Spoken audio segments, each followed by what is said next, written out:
मेरे पिताजी स्वर्गीय श्री हरिनारायण जी अग्रवाल का बहुत बड़ा योगदान है। उनके आचरण से, उनकी विभीषिका से, हालांकि मुझे लगता है मैं कितना ही उनके बताए रास्ते पे चल लूं, लेकिन फिर भी उनका जितना बड़ा कद और व्यक्तित्व था, उसका अगर मैं 10% 15% भी अपना सकूं और उस पर चल सकूं तो मैं अपने जीवन को सार्थक मानूंगा। मित्रों, मेरा जन्मदिन मनाने का कभी भी नेचर नहीं रहा, और मेरे साथी सब जानते हैं कि मैं कभी ऐसा वो हल्ले से और इसमें कभी ये ढोल वगैरह बजाकर और ये सब करके ये कभी मैं जन्मदिन मनाता नहीं। लेकिन मैं विशेष रूप से धन्यवाद दूंगा हमारे संयुक्त व्यापार महासंघ की ये सब टीम, सन्नी चेलानी जी, उसके बाद राजेंद्र अग्रवाल बबलू भाई जो हमारे कोषाध्यक्ष हैं, लकी गुरयानी जी, स्पेशली विनोद कहार जी, वो भी बहुत एक्टिव थे, विशाल अग्रवाल जी, ये सब मेरे पीछे पड़े रहे 2-3 दिन से, और इनने बड़े बड़े प्रोग्राम बनाए कि भाई अपन पूरे इटारसी शहर में बढ़िया डीजे वगैरह बजा के अनाउंस करेंगे। मैंने कहा नहीं, ये टपोरीगिरी लगती है, कोई डीजे वीजे से कोई अनाउंस नहीं होगा, ये सब चीजें अच्छी नहीं लगती हैं। लेकिन फिर भी मैंने बहुत शॉर्ट मैंने कहा बहुत कम लोगों को आप आमंत्रित करो, अगर करना भी है तो 25-50 लोगों के बीच में अपने एक पारिवारिक माहौल में कोई आयोजन होना चाहिए। मैं बहुत ही शुक्रगुजार हूं कि आपके आमंत्रित भी इन्हीं लोगों ने किया जितनों को किया। मुझे तो बहुत बाद में पता लगा कि कितने क्या, और ये इन लोगों ने रात को मुझे बताया, स्थान भी शायद रात को 10 साढ़े 10 बजे ही तय किया था, तो मैं उनके प्रति बहुत आभारी हूं।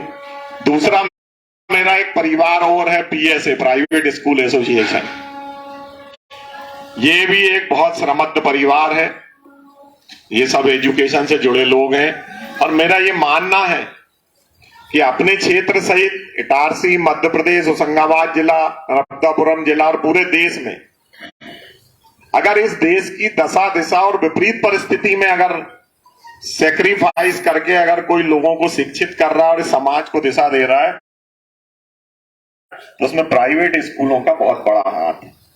अब आप लोग मानो चाहे नहीं मानो, बहुत सारे प्राइवेट स्कूल वाले बेचारे बड़ी मुश्किल से अपनी जीवन यापन करते हैं, ऐसा मेरा मानना है। पूरे परिवार के लोग मिलकर पढ़ाते हैं, बड़ी मुश्किल से स्कूल चलाते हैं, बहुत कम लोग उसमें बहुत कुछ अर्न कर पाते होंगे। तो मैं उन सभी साथियों का भी, जिससे जो पीएसए के सदस्य हैं और लगातार एक समाज को शिक्षा दे रहे हैं, उनका भी आभारी हूं। बड़ी संख्या में यहाँ उपस्थित हुए। मेरे मार्गदर्शक के रूप में आदरणीय डॉक्टर राजेश शर्मा जी हैं। मेरी जिंदगी में भी जैसे बाकी लोग भी बीमार होते हैं, कभी व्यथित होते हैं, कभी मानसिक रूप से परेशान होते हैं, कभी ऐसी चीजें आती हैं, तो डॉक्टर साहब ने हमेशा मार्गदर्शन दिया है मुझे। बीच में जब भी उनके साथ मैंने अकेले में मीटिंग की है, मुझे एक ऐसा समग्र व्यक्तित्व लगा है वो, जो ठीक है पैसा अर्न करना हर आदमी का काम है, लेकिन समाज को दिशा दिखाना, समाज पे उसको चलने की प्रेरणा देना, और कैसे अपने प्रोफेशन के माध्यम से समाज और राष्ट्र की सेवा की जाती है, और निस्वार्थ भाव से। मेरे ख्याल से बहुत सारे लोग स्टोरी बनाते हैं कोरोना काल की, लेकिन मैंने उनको और नर्मदा समग्र के पूरे टीम को देखा कि किस तरीके से उन्होंने समाज में कितनी सेवा की।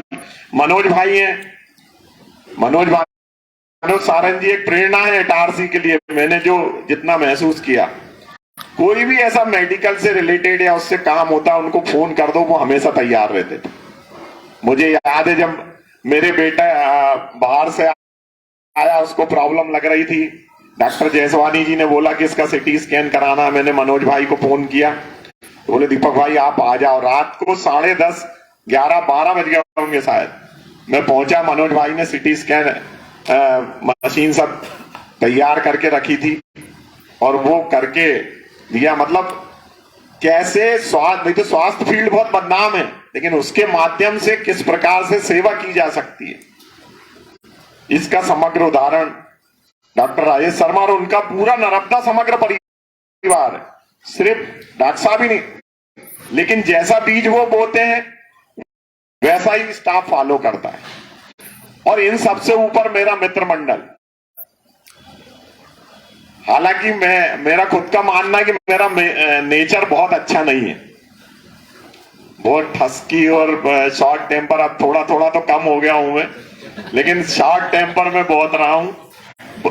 मेरे को अक्सर ये लोग बोलते हैं कि बहुत जल्दी भिनक जाते हो, तो जिसमें पटेल साहब है, मुन्ना वर्मा है, संदेश है, ये सब मेरे नेचर से बड़े प्रताड़ित रहते हैं। तो मेरा मित्र मंडल लेकिन मुझे हर कदम पे मुझे सहयोग करता है, हर कदम पे मेरे लिए प्रेरणा देता है, और मैं उनको धन्यवाद देता हूं कि इतने सब विपरीत नेचर के बाद भी वो मुझको लगातार सहन कर रहे हैं। पिछले वर्षों से भी सहन कर रहे हैं, और आगे मुन्ना वर्मा जी हैं, राजेंद्र तोमर जी हैं, धनराज भाई हैं। आदमी में अपनी कमियां का आकलन उनको होना चाहिए, और मुझे बहुत अच्छी तरह है। बेसिकली अगर सही मानो, मुझसे अगर पूछो तो मैं राजनीति के लिए बहुत फिट नहीं हूं, मेरे नेचर के कारण। और मेरे मित्र अक्सर मुझे बार बार बोलते हैं,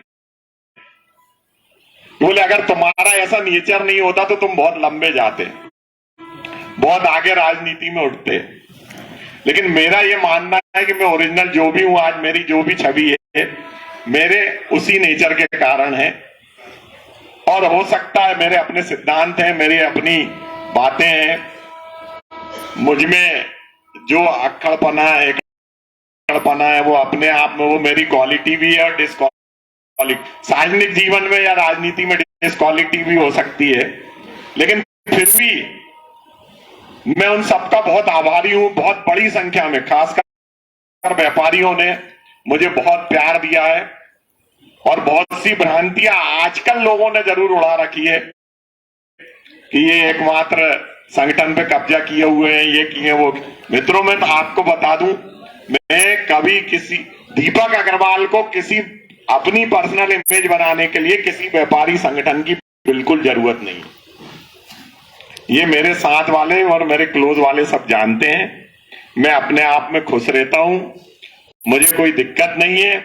और ये भी बहुत भ्रांतियां है कि इनने जब संगठन में चुनाव नहीं होते, संगठन में चुनाव, आपकी जानकारी के लिए बता दूं कि जब से मैं काबिज हूं 3 बार चुनाव हो चुके हैं संगठन के, और 2 बार मैं इस्तीफा भी दे चुका हूं उससे, लेकिन ये लोग मानते नहीं है और लगातार मुझको रिपीट किए जा रहे हैं। और यही कारण है कि कुछ लोगों को तकलीफ हो रही है आजकल।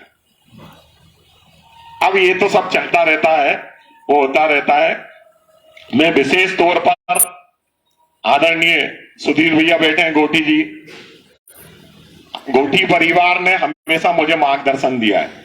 आदरणीय स्वर्गीय समीर मल जी गोठी, जो मेरे फादर के साथ थे, मेरे फादर की वहां नियमित बैठक थी, और उनका भी आशीर्वाद। आदरणीय समीर मल जी गोठी के संरक्षक थे हमारे इसके, और मुझे बहुत स्नेह करते थे। जब भी हमारा मिलन समारोह होता था वो जरूर आते थे। जो लोग मुझ पे राजनीति का आरोप लगाते हैं, मैं उनको फिर बता रहा हूं, संगठन के व्यापारिक संगठन में, कि हमारे संगठन में अधिकांश संरक्षक कांग्रेस से बिलोंग करते हैं, और मैंने कभी कोई पर्सनल एजेंडा अपने लिए कभी नहीं चलाया। तो ऐसे लोगों का प्यार, आदरणीय करण सिंह तोमर जी मुझको बहुत स्नेह करते थे, समीर मल जी गोठी, अंबिका प्रसाद शुक्ला जी, ये सब मुझे एक बच्चों जैसा प्यार करते थे, करते हैं, और हमेशा साथ देते हैं। मैं पुनः जो मेरे साथी और भी बैठे हैं, राजू अग्रवाल हैं, प्रदीप रेखवार हैं, रोहित जी हैं, मयूर भाई हैं, राजू कक्का हैं, सुनील भाई हैं, इन सबका बहुत हृदय से आभारी हूं। सोनू, संदेश पुरोहित जी, जोगिंदर जी, आप सभी ने मुझे जीवन के हर पल पे बहुत साथ दिया है, बहुत झेला है। जैसा भी मैं हूं, मुझे स्वीकार करके हमेशा सपोर्ट किया है। उस सब के लिए मैं आपका हृदय से आभार व्यक्त करता हूं। और 57 साल का मैं हो गया हूं, और 15-20 साल, 10 साल, 5 साल, जितने साल भी रहूंगा, आगे आप लोगों से प्रार्थना है मुझे एज इट इज झेलने की कृपा करें, ताकि मैं आप लोगों के सानिध्य में जो मैंने इतना अच्छा समय गुजारा है, जीवन का बहुत कीमती समय, उसको भी बहुत अच्छे से गुजार पाऊं। आप सब यहाँ पधारे, बहुत छोटी सी गेट टुगेदर थी, सब परिवार के लोग और साथी यहाँ आए। आपका मैं बहुत हृदय से आभार व्यक्त करता हूँ। बहुत सारी खट्टी मट्टी चीजें हैं, पॉलिटिकल बहुत सारी चीजें हैं, लेकिन वो इतने ओपन फोरम में बात करना ठीक नहीं है। उनके लिए हम 5-7 लोग बहुत है, सोनू है, जोगिंदर है, संदेश भाई है, मुन्ना भाई है, पटेल साहब है। आप सभी का बहुत बहुत आभार। बहुत सी कमियां मुझ में हो सकती हैं, मैं आज अपने इस जन्मदिन पर आप सबसे अपनी कमियों के लिए आपसे हृदय से क्षमा प्रार्थी हूं। मैं जैसा भी वैसा हूं और बहुत ज्यादा अपने आप में बदलाव नहीं कर सकता। इसी तरह आप मुझे सहन करते हुए आगे पार लगा देंगे और समय तक मुझे अपना साथ देंगे। आपका साथ, आशीर्वाद, शुभकामनाएं आप सब हमेशा देंगे। मेरे बहुत सारे अनिल मित्तल है, प्रशांत है, और एक वो हमारे मनीष मंतर जी हैं, ये सब हमारे भांजे भतीजे हैं जो हमेशा मुझे पीठ पीछे भी और सामने भी सब बैकिंग करते हैं। पुनः आप सबका हृदय से बहुत बहुत धन्यवाद, बहुत बहुत आभार। मैं जो कुछ भी हूं आप लोगों के कारण इस स्थिति में हूं, जैसा भी हूं मैं तो खुश हूं। मेरी स्थिति से कोई दुखी है या क्या है उसके लिए वो जाने। आपका बहुत बहुत आभार, धन्यवाद।